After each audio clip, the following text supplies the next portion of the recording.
"Get your dirty hands off my armrest, you filth!" The scream tore through the silence of the first-class cabin like breaking glass.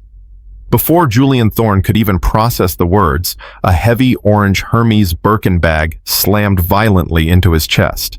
The impact was dull and heavy, knocking the breath out of him and spilling his sparkling water all over his limited edition sneakers. The cold liquid soaked into his socks, but he did not flinch. He did not yell. He simply slowly removed his noise-canceling headphones and looked up. Standing over him was a woman who looked like she had just stepped out of a country club nightmare. Victoria Sterling. Her face was twisted in a snarl of pure, unadulterated disgust, her blonde hair perfectly sprayed into a helmet of intimidation. She loomed over him, shaking with rage, pointing a manicured finger directly in his face, as if he were an unruly dog she was training. "You must be deaf as well as stupid," she hissed, loud enough for the entire plane to hear. "I said move! This seat is for Diamond Medallion shareholders, not for affirmative action hires who got lucky with a scratch-off lottery ticket." The cabin went dead silent. Julian could feel 20 pairs of eyes burning into the back of his neck. He looked down at the expensive leather bag that had just assaulted him, then back up at her. His expression remained terrifyingly neutral. He was wearing a black oversized hoodie and sweatpants, comfortable clothes for a 7-hour flight across the Atlantic. To her, he looked like a thug. To the untrained eye, he looked like nobody.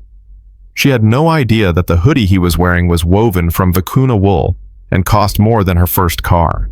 She had no idea that 48 hours ago, he had sat in a boardroom in Manhattan and signed the check that saved this entire airline from bankruptcy. She had no idea she was currently screaming at the owner of the plane she was standing on. Julian took a slow breath, calculating. He did not speak. He just stared at her with eyes that were dark and unreadable. This silence seemed to infuriate her even more. She kicked the leg of his seat, sending a vibration right up his spine. "Are you ignoring me? Do you have any idea who I am? My husband is Senator Sterling, and I will not spend the next 7 hours sitting next to someone who looks like they just crawled out of a jail cell. Get up. Now. Go back to row 40 where you belong before I have you dragged off." Julian finally moved. He shifted slightly in his seat, reaching for a napkin to dab at the water on his pants. His voice, when it came out, was low, smooth, and dangerously calm. It was the voice of a man who commanded billion-dollar boardrooms, not a man used to street fights. "Madam, I believe you are mistaken. My ticket is for seat 1A. Yours is 1B right there. Please sit down so we can depart." The politeness in his tone was like gasoline on a fire. Victoria gasped, clutching her chest as if he had just slapped her. "Mistaken? You think I am mistaken?" She turned around, scanning the cabin, looking for an ally, looking for someone to validate her outrage. She spotted a flight attendant rushing towards them. Tiffany, a young woman in her 20s with a forced smile plastered on her face and terror in her eyes.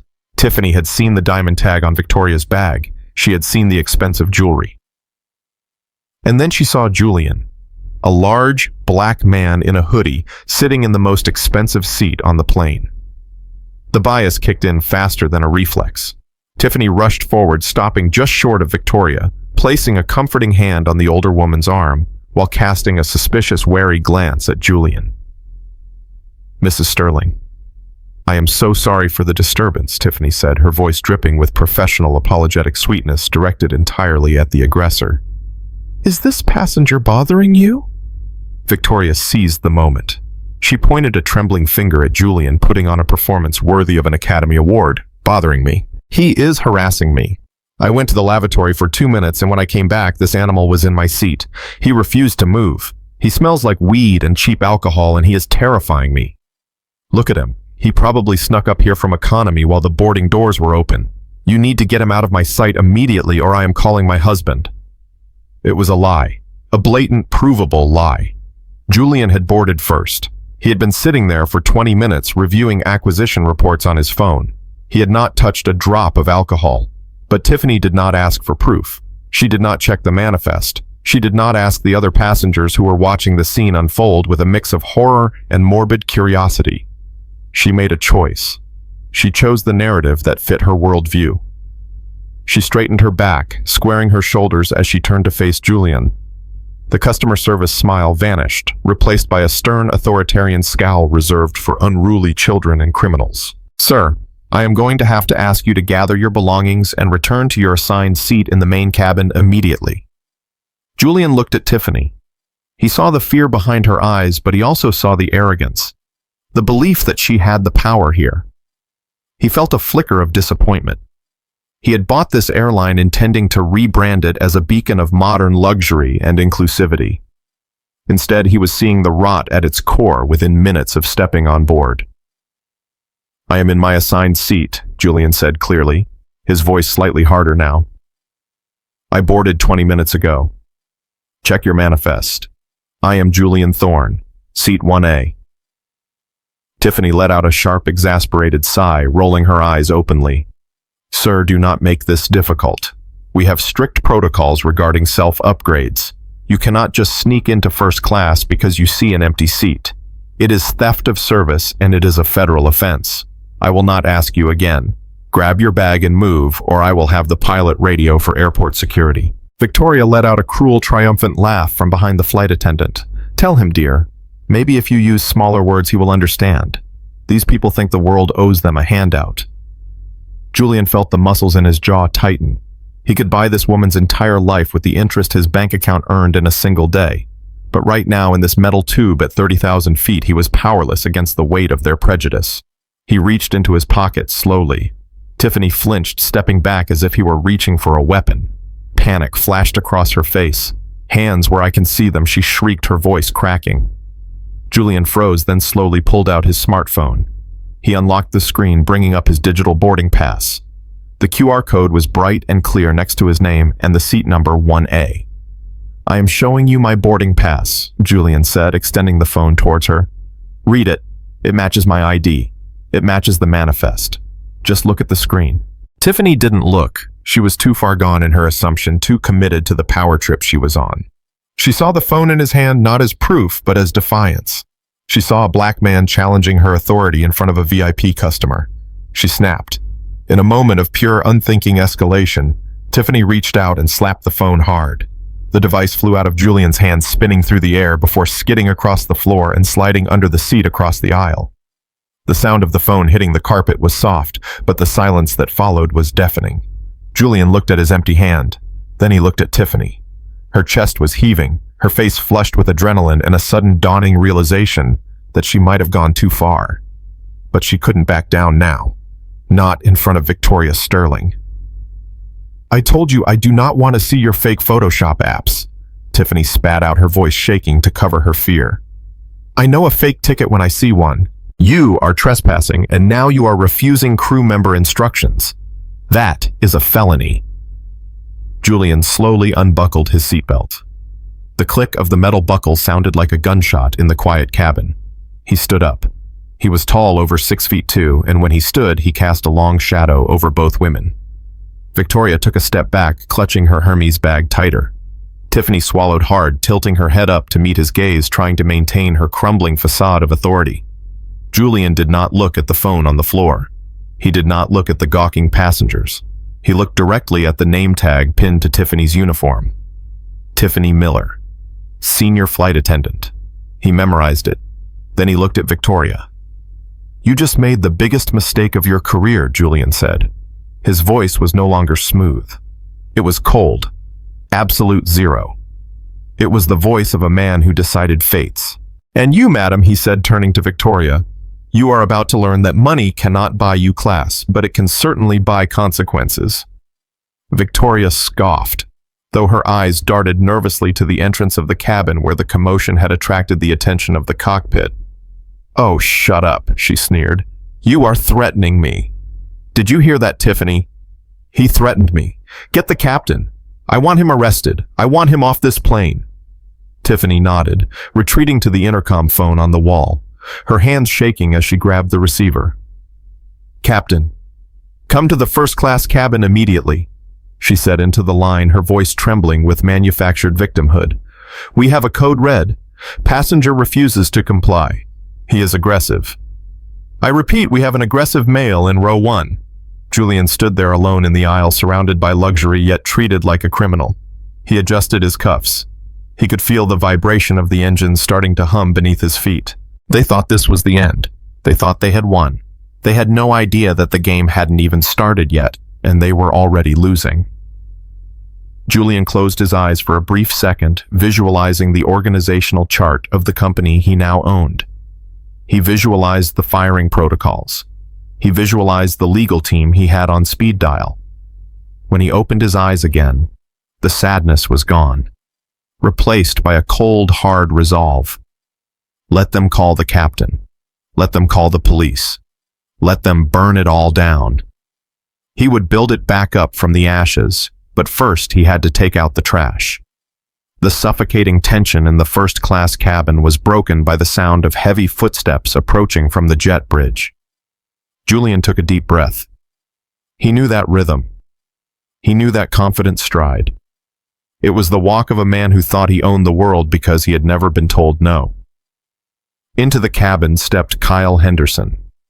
He looked every inch the corporate rising star. His navy blue suit was tailored to perfection, hugging his shoulders just right. His hair was gelled back in that slick Wall Street style that screamed ambition. He was carrying a leather portfolio under one arm and a tablet in the other, looking busy, looking important, looking exactly like the kind of man Victoria Sterling would approve of. Julian felt a wave of relief wash over him, so powerful it almost made him dizzy. This was it. This was the end of the nightmare. Kyle wasn't just an employee of Aerolux. He was family. He was the man who had married Julian's younger sister Lisa 3 years ago. Julian had been the best man at their wedding. Julian had paid for the open bar, the venue, and the honeymoon in Bora Bora because Kyle had been broke back then. Julian was the one who had made the call to get Kyle this job as the director of marketing when no one else would hire him. Kyle owed Julian everything. His house, his car, his career, his entire life was built on the foundation of Julian's generosity. Kyle stopped next to seat 1B, flashing a charming, blindingly white smile at Victoria Sterling. "Mrs. Sterling," he said, his voice dripping with sycophantic honey. "I have the updated contracts for the merger right here. I made sure to highlight the clauses about the bonus structure, just like you asked. I think you are going to be very pleased. We are ready to sign as soon as we land in London." Victoria's face softened instantly. She looked at Kyle like a proud mother looks at a well-behaved son. "Oh, Kyle, thank God you are here," she sighed dramatically, gesturing with a limp hand towards Julian. "I have been having the most awful morning. This person has been terrorizing me." Julian leaned forward. The movement caught Kyle's eye. Kyle turned his head, and for a split second his professional mask slipped. His eyes widened. He recognized Julian instantly. How could he not? They had played golf together last Sunday. They had shared Thanksgiving dinner 2 months ago. Julian saw the recognition in Kyle's eyes. He saw the spark of familiarity. "Kyle." Julian said, his voice steady but filled with expectation. "Tell them. Tell Mrs. Sterling and the flight attendant who I am. Tell them I bought the company. Clear this up so we can go home." The cabin went silent again. All eyes turned to Kyle. This was the moment of truth. The moment where loyalty was supposed to triumph over prejudice. Tiffany, the flight attendant, looked nervous, shifting her weight from foot to foot, waiting for the handsome executive to confirm that she had made a terrible mistake. Victoria looked at Kyle, her eyes narrowing slightly, waiting to see whose side he was on. Kyle looked at Julian. He looked at the black hoodie. He looked at the sneakers. Then he looked at Victoria Sterling. He looked at the diamond medallion tag on her bag. He looked at the woman who held the keys to his promotion, the woman who could make him a vice president if this merger went through. Julian could practically hear the gears turning in Kyle's head. It was a cold, hard calculation. On one side was his brother-in-law, the man who had saved him from bankruptcy.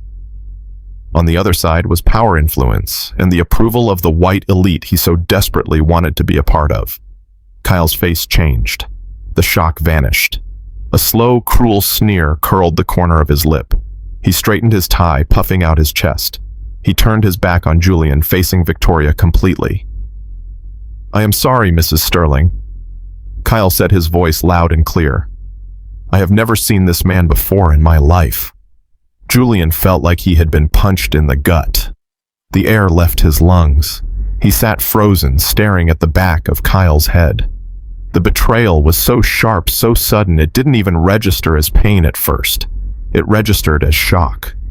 What Julian whispered the word barely audible. Kyle turned back to face him, but this time there was no warmth in his eyes, only cold calculation and a hint of mockery. "You must be confused, buddy," Kyle said, talking down to him like he was a slow child. "I do not know you. And I certainly do not know any low-level street hustlers who can afford a first-class ticket." He chuckled, a dry, forced sound, and looked at Victoria for approval. "He probably saw me on the news or something. These types always try to claim they know someone important to get out of trouble. It is pathetic, really." Victoria let out a delightedly cruel laugh, clapping her hands together. "I knew it. I knew he was a liar. He claimed he was the owner, Kyle. Can you imagine? This thug claiming he owns Aerolux." Kyle laughed with her, a sound that scraped against Julian's soul. "Him own the airline. He looks like he couldn't even afford the peanuts in economy. Mrs. Sterling, I apologize that you have to breathe the same air as him. Security really has been slacking lately, letting the riffraff wander up front." Julian looked at Kyle, and for the first time, he didn't see his sister's husband. He saw a stranger. He remembered signing the check for the down payment on Kyle's house in the suburbs because Kyle's credit score was too low. He remembered Kyle crying in his office, begging for a job because he had been fired from his last 3 positions. He remembered holding Kyle's firstborn son at the christening, promising to always protect their family. Every single act of kindness, every dollar given, every door opened, was being erased right now for the sake of a promotion. Kyle was willing to throw Julian to the wolves just to impress a bigoted woman with a Birkin bag. The betrayal cut deeper than the racism. Racism was expected from strangers like Victoria. But this was personal. This was blood. Julian looked at the suit Kyle was wearing. He recognized it. It was an Armani suit. Julian had bought it for him for Christmas. He looked at the watch on Kyle's wrist. A Rolex Submariner. A wedding gift from Julian. Every inch of success Kyle displayed was paid for by the man he was currently calling a thug. "You are going to regret this," Kyle Julian said quietly. He didn't shout. He didn't scream. He just stated a fact. Kyle rolled his eyes, dismissing him entirely. "Save it for the police, pal." He turned to the flight attendant, his voice authoritative and dismissive. "Tiffany, is it? Why is he still here? Get him off the plane. Mrs. Sterling has a schedule to keep, and I need to review these contracts with her. We cannot work with this noise pollution in the cabin." Kyle sat down in seat 1B next to Victoria. He didn't look at Julian again. He opened his portfolio, pulling out documents, his hands steady, his conscience seemingly clear. He popped the cork on the champagne bottle that was waiting on the console and poured a glass for Victoria and then one for himself. He clinked his glass against hers, ignoring the man who made the champagne possible. Julian sat there alone in the sea of hostility. The hope was gone. The safety net of family was gone. He realized then that he wasn't just fighting for a seat. He was fighting a system that could turn his own family against him for a taste of proximity to whiteness. Kyle had made his choice. He had chosen the oppressor over his benefactor. Julian watched Kyle sip the champagne, and a cold, dark resolve settled in his chest. Kyle thought he was climbing the ladder. He didn't realize he had just sawed off the bottom rung. The air in the cabin shifted instantly following Kyle's betrayal. It was as if a physical weight had been dropped onto Julian's shoulders. The silence that followed Kyle's denial was not empty, it was heavy with vindication. Tiffany, the flight attendant, let out a breath she seemed to have been holding for 10 minutes. Her posture changed. The fear that had been flickering in her eyes vanished completely, replaced by a smug, terrifying righteousness. She now had a witness. She had a white male executive in an expensive suit confirming her bias, and that was all the permission she needed to stop treating Julian like a passenger and start treating him like a threat. "See," Tiffany hissed, her voice dripping with venomous triumph. "I knew it. You are nothing but a fraud. You come on here disturbing our VIP guests, lying about who you are, and now you have been exposed by a real executive." She did not even look at Julian as a human being anymore.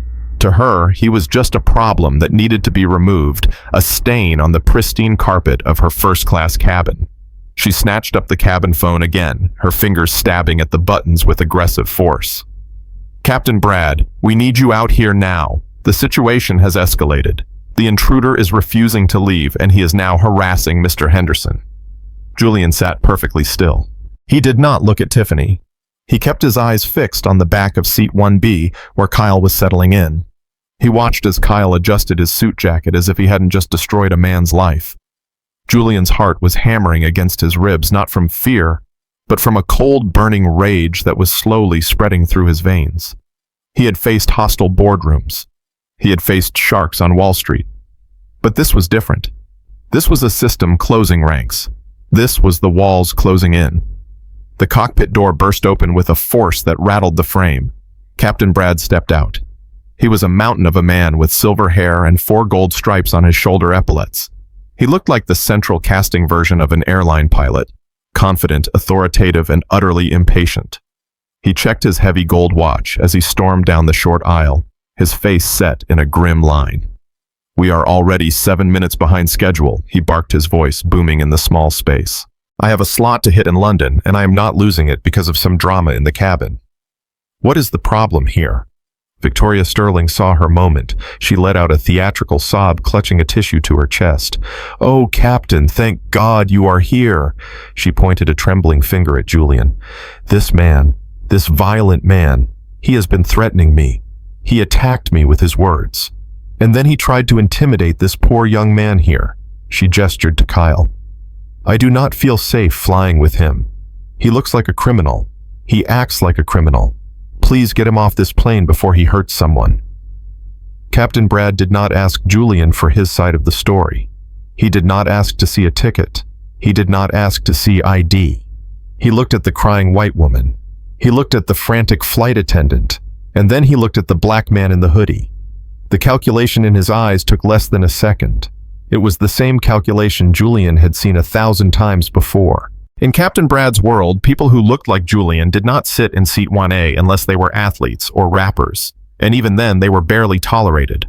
But a silent man in a hoodie, that was a threat.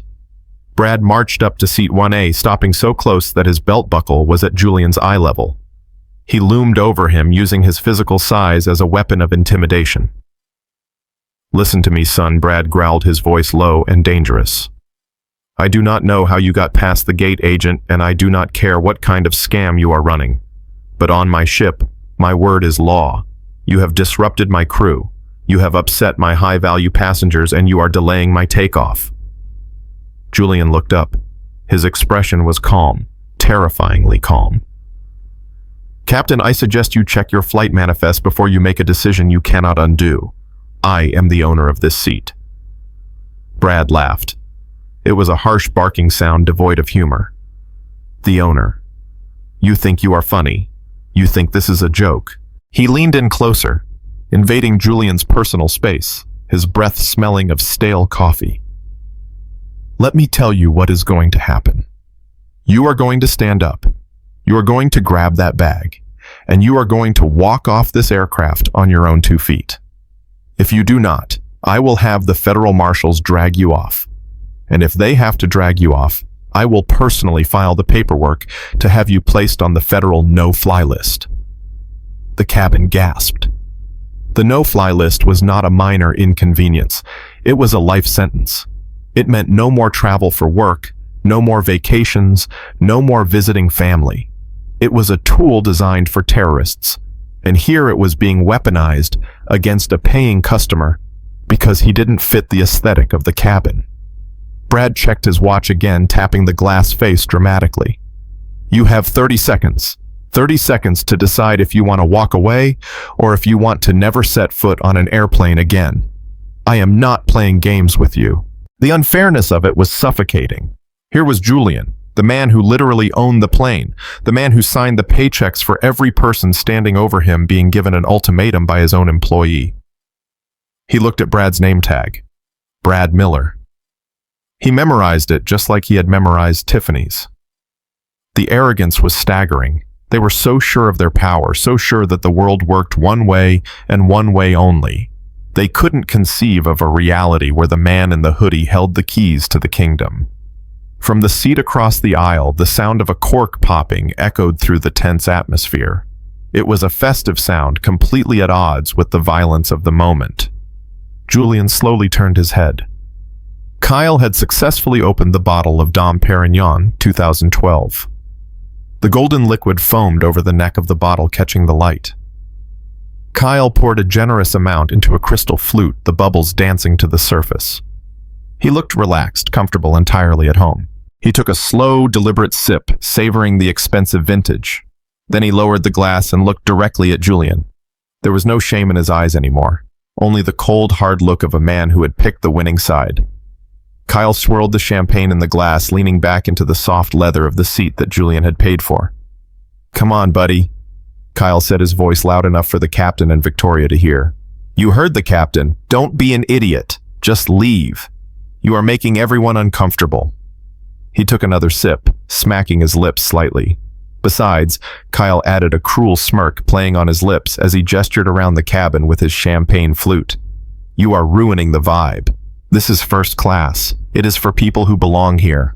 Don't make them drag you out. It is embarrassing enough for you as it is." The disrespect was absolute. It wasn't just that Kyle had lied. It was that he was now actively participating in the humiliation, enjoying the fruits of his betrayal while sipping on vintage champagne. He was signaling to the captain and Victoria that he was one of them, that he was part of the club, and that Julian was the outsider who needed to be expelled. Victoria tittered a high-pitched, nervous laugh that sounded like glass breaking. "Exactly," she said. "Listen to him. He is a smart young man. Go back to where you came from." Captain Brad crossed his massive arms over his chest. 15 seconds, he announced, counting down like an executioner. "The marshals are waiting at the jet bridge. Make your choice." Julian looked at the champagne glass in Kyle's hand. He looked at the bubbles rising. He looked at the sneer on his brother-in-law's face. Something inside Julian shifted. The last remnant of patience snapped. He wasn't going to leave. He wasn't going to walk away. He was going to burn this entire hierarchy to the ground. He looked at Brad, then at Tiffany, then at Victoria, and finally rested his gaze on Kyle. "The 30 seconds are up," Julian said softly. "And you are right, Captain. Someone is leaving this plane, but it won't be me." The quiet hum of the aircraft cabin was suddenly pierced by a new kind of energy. It was digital, it was electric, and it was dangerous. In seat 2C, just behind the unfolding chaos, a young woman named Mia had seen enough. She was 22 years old, with platinum-dyed hair and a smartphone that was essentially an extension of her hand. She was a fashion influencer with millions of followers who tuned in for her clothing hauls, but stayed for her unfiltered commentary on social justice. She knew a viral moment when she saw one, and this was not just a moment, it was a crime scene in progress. She propped her phone up against the window shade, tapped the live button on TikTok, and typed a caption that she knew would set the internet on fire. "First-class drama racism or scammer." "Hey guys, I am literally shaking right now," Mia whispered into her microphone, her voice low but urgent. "You are not going to believe what is happening on my flight to London. This Karen in row 1 and the captain are trying to kick off this black man who is literally just sitting there minding his own business. They are saying he stole the seat, but he showed them a ticket. Watch this." She flipped the camera. The lens focused sharply on Julian sitting stoically in seat 1A, surrounded by the captain, Victoria, Sterling, and Kyle. The image was crisp. The tension was palpable. The viewer count in the top corner of the screen began to tick upward at a terrifying speed. 500 viewers became 2,000 in 10 seconds, then 10,000, then 30,000. The algorithm had picked up the conflict and was feeding it to the masses like raw meat to hungry wolves. The comments section on the screen became a blur of scrolling text, a digital riot unfolding in real time. People were angry. People were confused. "He has a ticket, leave him alone," one user wrote. "Look at how they are standing over him." That is intimidation, another added. But wait, maybe he did steal it. Why is he dressed like that? Someone else argued. The court of public opinion was in session, and the verdict was being deliberated by 50,000 strangers who were hungry for blood. Victoria Sterling, whose peripheral vision was as sharp as a hawk's, spotted the phone. She saw the red recording dot. For a split second, panic flared in her eyes. She was being filmed. Her husband was a senator. A bad video could ruin a campaign, could destroy a reputation. But Victoria was a seasoned political wife. She knew how to spin a narrative. She knew that in the court of public opinion, the victim always held the power. She didn't hide from the camera. She weaponized it. Her posture changed instantly. The aggressive sneer vanished, replaced by a look of terrified fragility. She shrank back against the cabin wall, clutching her Hermes bag to her chest as if it contained the nuclear codes. She let out a whimpering sound that was loud enough for Mia's microphone to pick up. "Oh my God, he is staring at me!"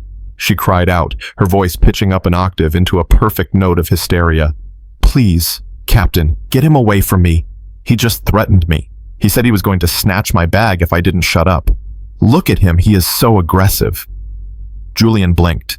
The accusation was so absurd, so completely fabricated that he almost laughed. He hadn't spoken a word to her in 5 minutes. He hadn't moved a muscle. But the truth didn't matter anymore. The camera was rolling and Victoria was giving the performance of her life. She was painting a picture of a defenseless woman cornered by a dangerous predator, and she was doing it for an audience of 50,000 people. Mia's voice over the stream was skeptical. "I have been here the whole time, guys. He didn't say that," she whispered to her audience. "She is lying. She is literally acting right now."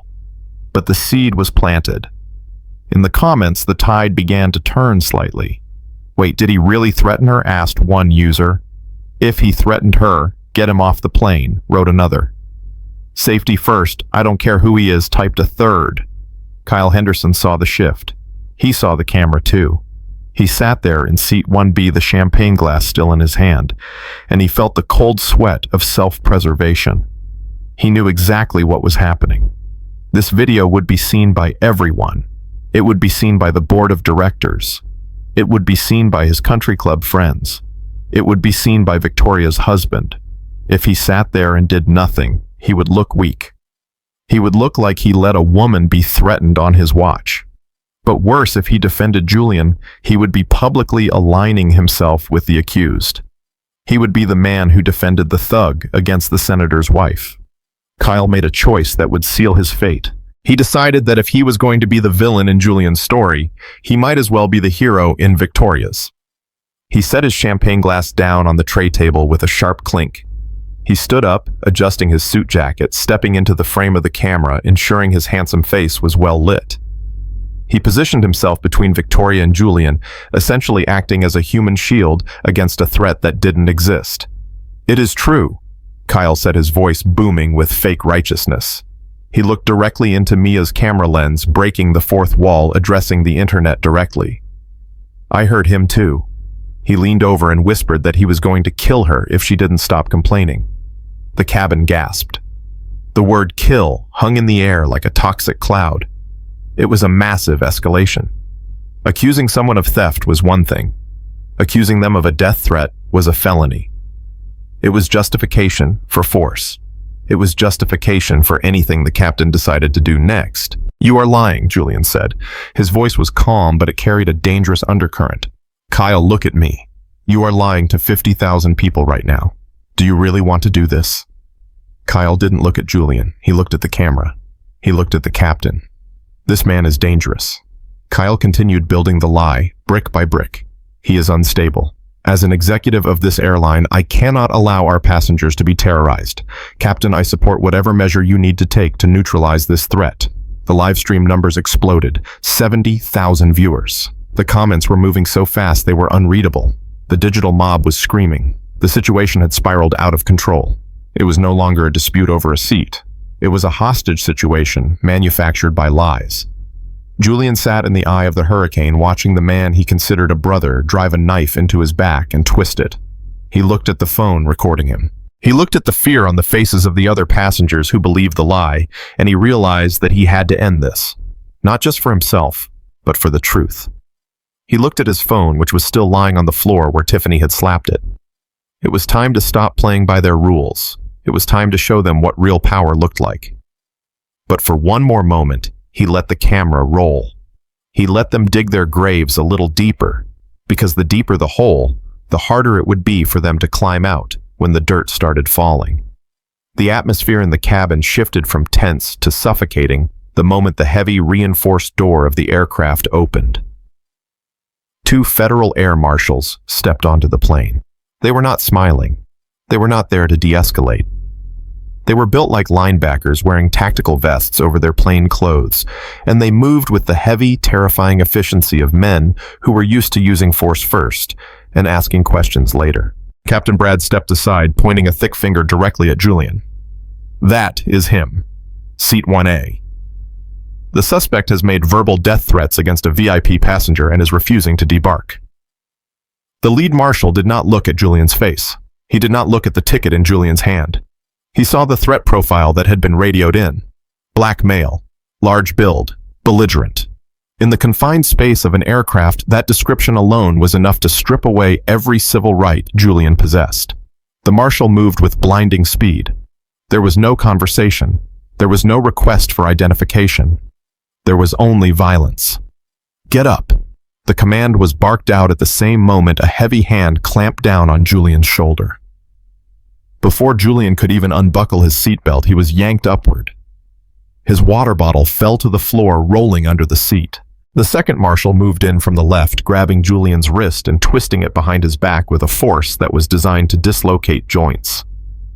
Julian let out a sharp gasp of pain as his arm was wrenched upward at an unnatural angle. He did not fight back. He knew the rules of this game. If he flinched, if he pulled away, if he even tightened his muscles, it would be seen as resisting arrest, and they would taser him right there in the aisle. He went limp, allowing them to manhandle him, allowing them to slam his chest against the bulkhead wall. The sound of his body hitting the hard plastic echoed through the silent cabin. "Stop resisting!" the marshal shouted, though Julian was standing perfectly still. "I am not resisting," Julian said through gritted teeth, his face pressed against the wall. "I am complying. Check my pocket. Check my ID. We will check your ID when you are in a holding cell," the marshal growled, kicking Julian's legs apart to search him for weapons. Behind them, Victoria Sterling was watching with a look of rapturous vindication. She clutched her pearls, her eyes shining with the thrill of seeing her power enacted in real time. "See," she cried out to the passengers. "I told you he was dangerous. Look at how many officers it takes to hold him. Thank you, officers, get him out of here." Mia, the influencer in row 2, was still filming, but her hand was shaking now. The live stream comments were scrolling so fast they were a blur. "This is police brutality. Why are they hurting him? He didn't do anything. He is not even fighting back. Let him go." But the marshals could not see the comments. They only saw a target. The lead marshal pulled a pair of heavy zip-tie handcuffs from his belt. The plastic zipping sound as they tightened around Julian's wrists cut through the air like a knife. The plastic bit into Julian's skin, cutting off the circulation. He was a billionaire. He owned the company that built the engine of this plane. He controlled the pension funds of the men arresting him. And yet here he was, helpless, bound, and humiliated because a woman lied and a man betrayed him.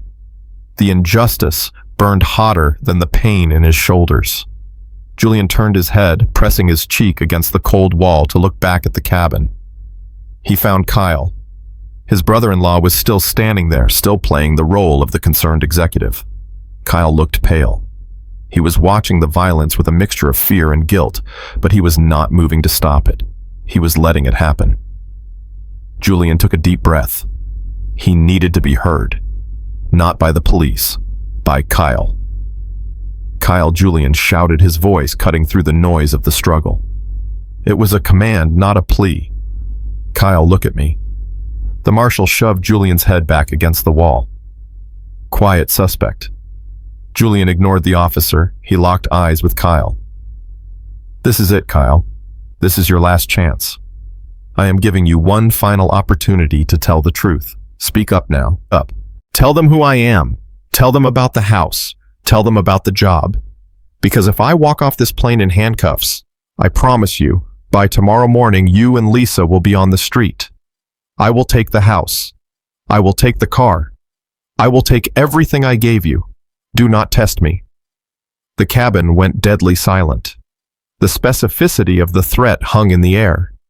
It didn't sound like the rambling of a crazy person. It sounded like a contract being canceled. Kyle froze. For a second, the mask slipped. The passengers saw the hesitation. They saw the flash of recognition in his eyes. The live stream chat exploded. "Wait, he knows him. Did you hear that he mentioned his sister? They are family. Oh my God." Kyle looked at Victoria. She was looking at him, expecting him to defend her, expecting him to be the hero. Then he looked at Captain Brad, who was waiting for the disruptive passenger to be removed. The pressure was immense. If Kyle admitted he knew Julian now, he would be admitting to lying to federal agents. He would be admitting to framing an innocent man. He was in too deep. There was no way back. Kyle's face hardened. He made the choice that would define the rest of his short career. He stepped forward, pointing a shaking finger at Julian. "Are you threatening my family now?" Kyle shouted, his voice cracking with feigned outrage. "You are sick. I have never met you before in my life, and now you are making up stories about my wife. Officers, did you hear that? He is trying to blackmail me. He is clearly mentally unstable. Get him off this plane before he hurts someone." It was over. The betrayal was absolute. Julian closed his eyes for a brief second. The last thread of loyalty had been severed. He felt a strange sense of calm wash over him. The sadness was gone. Now there was only the cold mechanics of justice. "All right, that is enough," the lead marshal said. He grabbed Julian by the collar of his hoodie. "You are coming with us. Now." They spun Julian around to march him toward the exit door. As they turned him, the second marshal reached into the front pocket of Julian's hoodie to confiscate his personal effects. It was standard procedure: secure the suspect, remove any potential weapons or communication devices. The marshal's hand closed around the sleek, cold metal of Julian's smartphone. He pulled it out. The screen was still active. It hadn't locked yet. The brightness was set to maximum. The marshal glanced down at the device in his hand, intending to just shove it into an evidence bag. But something caught his eye. Something that made him pause. Most phones showed a lock screen, a picture of a dog or a family. This phone was different. The screen was entirely black, except for a pulsing golden logo in the center. It was the Aerolux logo, but it was stylized differently. It was the logo reserved for the ultra-elite corporate tier. Below the logo was a biometric security clearance bar that was flashing green, indicating the user was authenticated. But it was the text below the biometric bar that made the marshal stop walking. The text was large, bold, and red. "System override active. User identified Julian Thorne. Title chairman of the board and majority owner. Access level God mode." The marshal blinked. He looked at the phone. Then he looked at the man he was holding in a chokehold. He looked back at the phone. His brain tried to process the information. He had been told this was a vagrant, a trespasser, a dangerous threat. But the device in his hand was hardwired into the aircraft's mainframe. It was displaying real-time telemetry of the engines. It was displaying the flight path. And at the bottom of the screen, there was a button that said, "Ground all flights." The marshal stopped so abruptly that the second officer bumped into him. "What is it? Let's go." The second officer grunted, pushing Julian forward. "Wait," the lead marshal said. His voice was different now. The aggression had evaporated, replaced by a sudden confused hesitation. "Wait a minute." He looked at Captain Brad, who was standing by the cockpit door, arms crossed, waiting for the show to be over. "Captain," the marshal said, holding the phone up with a trembling hand. "You need to look at this." Captain Brad rolled his eyes, letting out an exasperated sigh. "I don't care what is on his phone, just get him off my—" "Look at the name, Captain," the marshal interrupted, his voice sharp. "Look at the clearance level." Brad frowned, stepping forward. He squinted at the screen. He read the name. Julian Thorne. He read the title. Chairman of the board. The color drained from Captain Brad's face faster than if he had lost cabin pressure. He looked from the glowing screen to the man standing in handcuffs. He looked at the hoodie. He looked at the sneakers. And then for the first time, he really looked at Julian's face. He saw the intelligence in the eyes. He saw the calm authority that he had mistaken for arrogance. The silence that descended on the cabin was absolute. It was the silence of a bomb that had just stopped ticking and was about to detonate. Julian stood tall despite the zip ties digging into his wrists. He looked at the marshal holding his phone. Then he looked at the captain whose mouth was hanging slightly open. "I believe," Julian said, his voice cutting through the silence like a razor blade, "that is my phone. And I believe you are currently assaulting your employer." Kyle Henderson, who had been reaching for his champagne glass, froze. His hand hovered in midair. The bubbles in the glass fizzed softly, the only sound in a world that had suddenly stopped turning. He looked at the captain's face, and he knew. He knew with a terrifying certainty that he had bet on the wrong horse, and the race was over. The marshal slowly, very slowly, lowered the hand that was gripping Julian's shoulder. He looked at the handcuffs. He looked at the captain. "Captain," the marshal whispered, "is this real? Does this app actually control the airline?" Brad couldn't speak. He could only nod. He knew the rumors. He knew the company had been bought in a hostile takeover 2 days ago. He knew the new owner was a ghost, a venture capitalist from New York who never showed his face. Julian Thorne. Brad looked at Victoria Sterling, who was still smiling, oblivious to the axe that was falling. Then he looked at Julian. "Oh my God," Brad whispered. Julian tilted his head slightly. "You have 5 seconds to take these handcuffs off me, or I will use my nose to press that button on the screen and ground this entire fleet globally. And Captain, if I ground the fleet, the stock price drops to 0 and your pension disappears with it." The marshal didn't wait for the captain's order.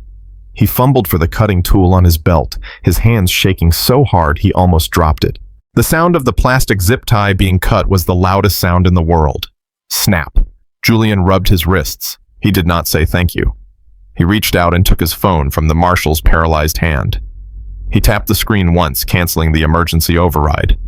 Then he turned to face the room. "The show is over," Julian said. "Now the meeting begins." The lead marshal stood frozen in the middle of the aisle, holding the smartphone as if it were a live grenade. He had confiscated thousands of phones in his career. Usually he saw lock screens with pictures of dogs or children, or sometimes a half-typed text message. He was prepared for anything, but he was not prepared for what was staring back at him now. The screen was not locked. It was alive. It was a dashboard of complex moving data that pulsed with a quiet, terrifying authority. The background was a deep void, black darker than the screen itself. And in the center spun a detailed 3-dimensional wireframe model of the very Boeing 777 they were currently standing on. The marshal blinked, trying to make sense of the interface. It was not a consumer app. It was not something you could download from an app store. It was industrial-grade software, the kind used by air traffic control towers or military command centers. At the top of the screen, in elegant gold lettering, were words that made the marshal's blood run cold. Aerolux Executive Command. He lowered his eyes to the user profile section at the bottom. The text was crisp and unmistakable, glowing with a verified biometric green checkmark. User Julian Thorne. The marshal read the line below it, and his breath hitched in his throat. Role owner/chairman of the board. This was not a screenshot. This was not a Photoshop trick. The numbers on the screen were moving. The fuel gauge was fluctuating in real time as the engines idled. The cabin temperature reading matched the thermostat on the wall. The marshal looked at the final line of text on the screen. It was a command prompt, a button that was currently pulsating with a slow, rhythmic red light. Action, override. All protocols. The marshal looked up at Julian. The man in the handcuffs was no longer a suspect. He was the architect of this entire reality. Julian simply stared back, his expression unreadable. His chin raised slightly in a silent challenge. He didn't need to speak. The phone was speaking for him. And then the phone stopped whispering and started shouting. Without the marshal touching anything, the screen on Julian's phone flashed white, once then settled into a solid, ominous red. The command had been executed. The digital override had been initiated. A split second later, the silence of the cabin was shattered by a cacophony of electronic noise. It started with Tiffany. The heavy iPad she held in her hands, the one she used to check meal preferences and passenger manifests, suddenly let out a piercing high-pitched alert tone. It was a sound she had never heard before, a sound reserved for catastrophic system failures. She gasped, dropping the device. The tablet landed face up on the blue carpet. The screen, which usually displayed a friendly blue and white list of names, was gone. It was replaced by a solid block of crimson red. Simultaneously, inside the cockpit behind the open door, the flight computers let out a warning chime that echoed through the fuselage. Captain Brad felt a violent vibration in his breast pocket. He reached in with a trembling hand and pulled out his secure company-issued smartphone. It was vibrating so hard it almost slipped from his sweaty grip. The screen was locked out. No buttons worked. No swipe gestures worked. There was only the message. The same message was flashing on Tiffany's tablet on the floor. The same message was scrolling across the digital monitors in the galley. The entire digital nervous system of the aircraft had been hijacked by a single higher authority. Captain Brad stared at his phone. The bold white letters against the red background burned themselves into his retinas. Code Black. Chairman on board. Seat 1A. The words hung there, defying all the lies that had been told in the last 20 minutes. Code Black was not a security threat. Code Black was the internal designation for the highest-ranking officer of the corporation. It meant the boss was here. It meant the man who signed the checks, the man who owned the jets, the man who could dissolve the airline with a signature was sitting in the very seat they were trying to empty. Tiffany looked down at the tablet on the floor. She read the words, Chairman on board. She looked at Julian. The realization hit her like a physical blow. The hoodie, the sneakers, the calm demeanor. It wasn't poverty. It was the ultimate luxury of not having to care what people thought. She had just tried to evict the landlord from his own building. Captain Brad looked up from his phone. His face, which had been flushed with anger moments ago, was now a mask of absolute horror. The color had drained away, leaving him gray and ashen. He looked at the marshal who was still holding Julian's phone. He looked at the handcuffs that were still binding Julian's wrists.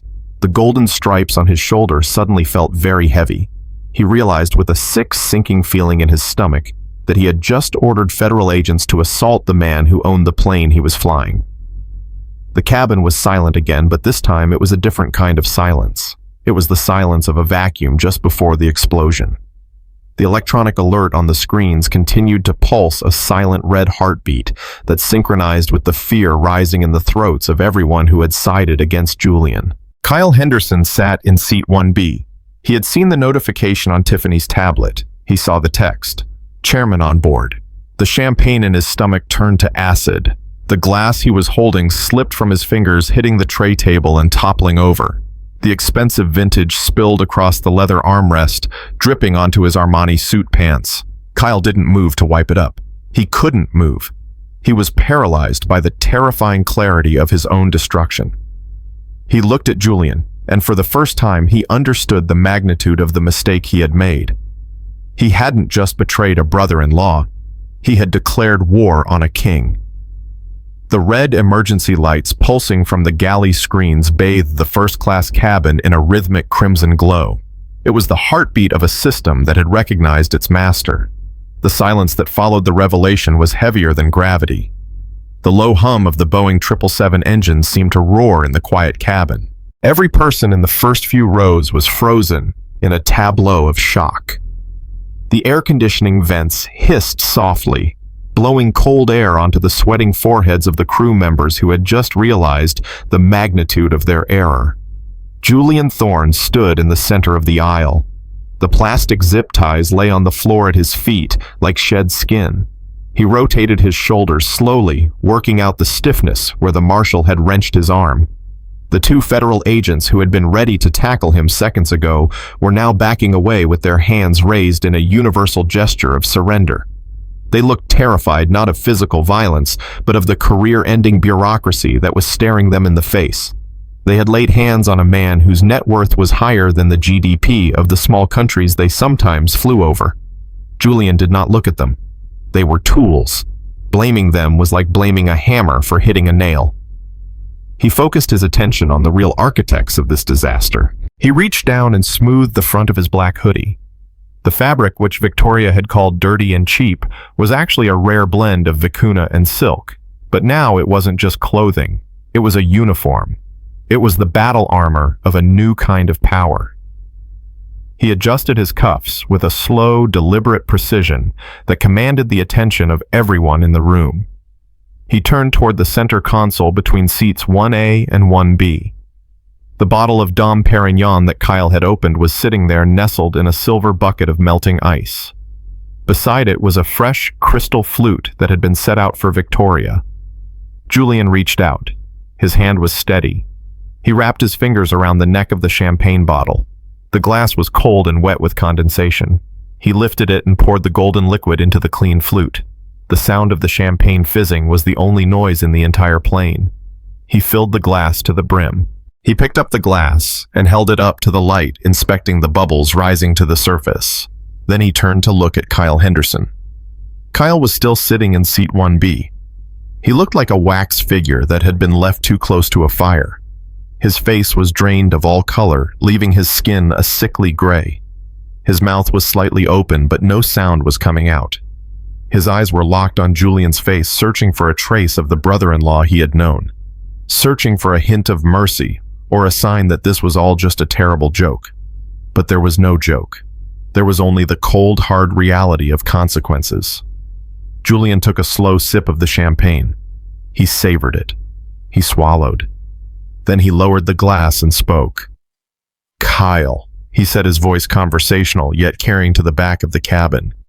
"You have expensive taste. It is a shame you won't be able to afford it anymore.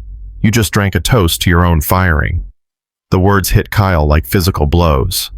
He flinched. His hands gripped the armrest so hard his knuckles turned white. He tried to speak, but his voice failed him. He coughed, clearing his throat, trying to find the charm that had allowed him to fail upwards for his entire life. "Julian, wait," he croaked, his voice cracking. "Julian, please. I didn't know. I was just trying to protect the brand. I was trying to do my job." "You were trying to protect your proximity to whiteness," Julian corrected him, cutting him off. "You sold out your family for a seat at a table that was never going to accept you, and now you have neither the seat nor the family." From the other side of the aisle, a shrill voice pierced the air.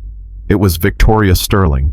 She had recovered from her initial shock and was now trying to salvage her dignity with the only weapon she had left, her social status. She stood up, clutching her Hermes bag like a shield. Her face was flushed with a mix of embarrassment and indignation.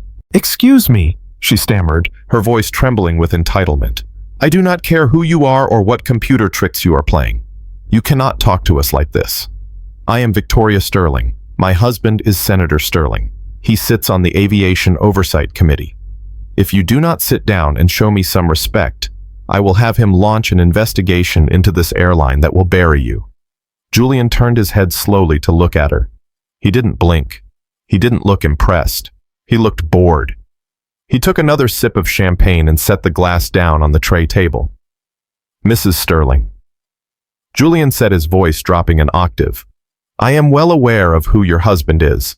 In fact, I spent the morning reviewing his financial disclosures." Victoria froze. The mention of finances seemed to unnerve her more than the physical threat. What are you talking about?" she whispered. "Your husband is running for re-election." Julian continued reciting the facts from memory, but his campaign is broke. His campaign? He is $12 million in debt. He leveraged your family estate in the Hamptons, and he took out a high-interest bridge loan from a private equity firm to keep his ads running. Victoria's eyes widened. Her hand went to her throat. "How do you know that she breathed? That is private information." "It was private until this morning," Julian said. "That private equity firm was looking to offload some risky assets. I bought the debt. All of it. Every single dollar your husband owes is now owed to me." He took a step closer to her, invading her personal space, just as she had invaded his earlier. He leaned down, his voice a whisper that sounded like a thunderclap. "So here is the situation, Mrs. Sterling. I technically own your husband's career. I own the mortgage on your house. And I own the plane you are standing on." So you have a choice. You can either apologize to me and every person on this plane for your behavior, or I can make a phone call right now and call in the full amount of the loan immediately. If I do that, your husband goes bankrupt, the campaign ends, and you lose everything before we even land in London." Victoria Sterling opened her mouth, but no sound came out. She looked at the man in the hoodie. She looked at the power he wielded. It wasn't just money, it was leverage. Absolute total leverage. She realized with a terrifying clarity that she wasn't the VIP anymore. She was a debtor standing in front of the bank manager. Julian checked his watch. The Patek Philippe on his wrist caught the light. "You have 10 seconds to decide if you want to be a passenger or a foreclosure statistic." The cabin held its breath. The air conditioning hummed on, oblivious to the human wreckage in the first-class cabin. Julian stood there, the master of the skies, waiting for the woman who had called him filth to bow down to the king. The silence in the first-class cabin was finally broken not by a scream, but by the quiet, commanding voice of Julian Thorne. He did not yell. He did not need to. He simply looked at Captain Brad and flight attendant Tiffany and pointed toward the cockpit. "Hand over your badges," Julian said. His voice was final, like a gavel striking wood. "You are relieved of duty effectively immediately. I want you both off my aircraft. And you will not be using the jet bridge like the paying customers. You will exit through the rear service door on the tarmac." Captain Brad opened his mouth to protest, to plead for his 20-year career, but the look in Julian's eyes stopped him cold. There was no negotiation. Brad slowly unpinned the gold wings from his uniform. His hands shook violently as he placed them on the tray table. Tiffany was already sobbing quietly, tears ruining her perfect makeup as she realized her career in aviation was over before it had really begun. They turned and walked down the long aisle past the passengers they had tried to intimidate, their heads hung low in absolute shame. Julian then turned his attention to Victoria Sterling. The woman was trembling, still clutching her bag as if it could save her. Julian tapped a few commands on his phone. A notification pinged on the marshal's device. "Mrs. Sterling." Julian said without looking up from his screen. "You are no longer a Diamond Medallion member. In fact, you are no longer a customer of this airline or any of our partner carriers. I have just placed you on the Global Alliance blacklist. You will find that travel is going to be very difficult for you from now on." Victoria gasped, but before she could scream, the marshals moved in. This time, they were not coming for Julian. "Madam the lead marshal," said his voice stern, "you are under arrest for filing a false federal report and interfering with a flight crew. We have video evidence of you fabricating a threat. You are coming with us." Victoria began to shriek as the handcuffs clicked around her wrists, the cold metal biting into her skin just as she had wanted it to bite into Julian's. She was dragged off the plane, kicking and screaming, a fallen queen stripped of her crown. Finally, Julian turned to Kyle. The cabin was empty of enemies now, except for the one that hurt the most. Kyle was sitting in a puddle of spilled champagne. His Armani suit ruined his face, a mask of pure terror. Julian did not fire him. That would be too easy. Instead, Julian pulled out his phone again and dialed a number. He pressed the speakerphone button and held it out so Kyle could hear the ringing. "Hello," a cheerful female voice answered. It was Lisa, Julian's sister and Kyle's wife. "Hey, big brother, did you make it to London yet?" Julian looked at Kyle, who was shaking his head, mouthing the word no over and over again. "Lisa," Julian said, his voice breaking slightly with emotion. "I am still on the tarmac. I am sitting next to your husband." "Oh, that is great," Lisa chirped. "I told him to look out for you. Is he taking care of you?" Julian's eyes hardened. "No, Lisa, he is not. In fact, when the crew tried to have me arrested for being black in a first-class seat, your husband told them he didn't know me. He watched them put me in handcuffs, and he drank champagne." There was a silence on the line so profound it felt like the world had stopped. Then a small broken sound came from the speaker. "He what?" "He chose his career over his family." Julian continued, his voice cold and steady. "So I am making a choice too. Lisa, I am pulling the funding. The house, the cars, the credit cards I pay for. It stops today. I will not support a man who would see me in a cage just to get a promotion. You might want to call a lawyer, Lisa, because the bank is coming for the house in the morning. Kyle slid out of his seat and fell to his knees in the aisle. Lisa, please, he sobbed, reaching for the phone. Lisa, tell him to stop. I am sorry, I was scared. Julian pulled the phone away. Goodbye, Lisa. I love you, but I love myself too much to allow this snake in our lives. He hung up. He looked down at Kyle, who was weeping on the floor, the ruin of his life complete. Get up, Julian said. Get off my plane. You can walk home. The cabin erupted into applause. It started slow, then grew into a roar.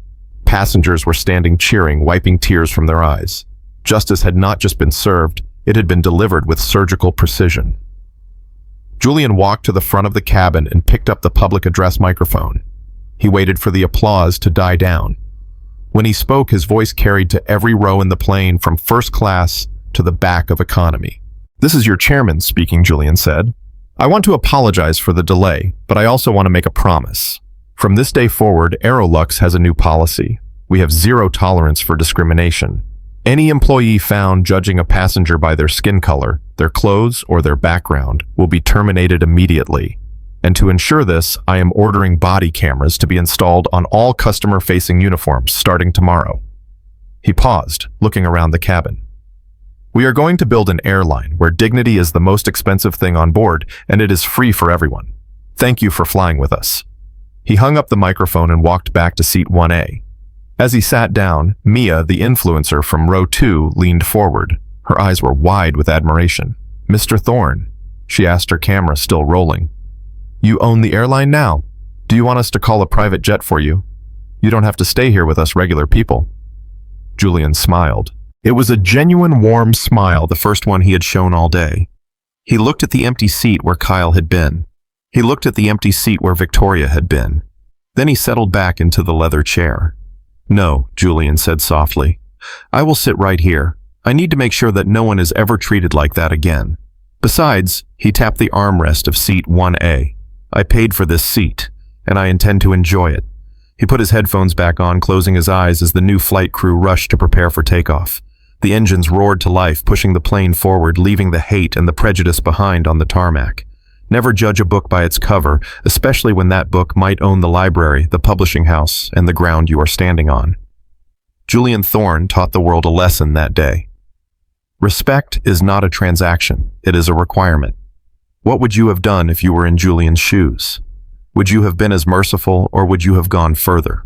Let us know in the comments below, and remember to share this story, because sometimes the only way to fix a broken system is to buy it and fix it yourself.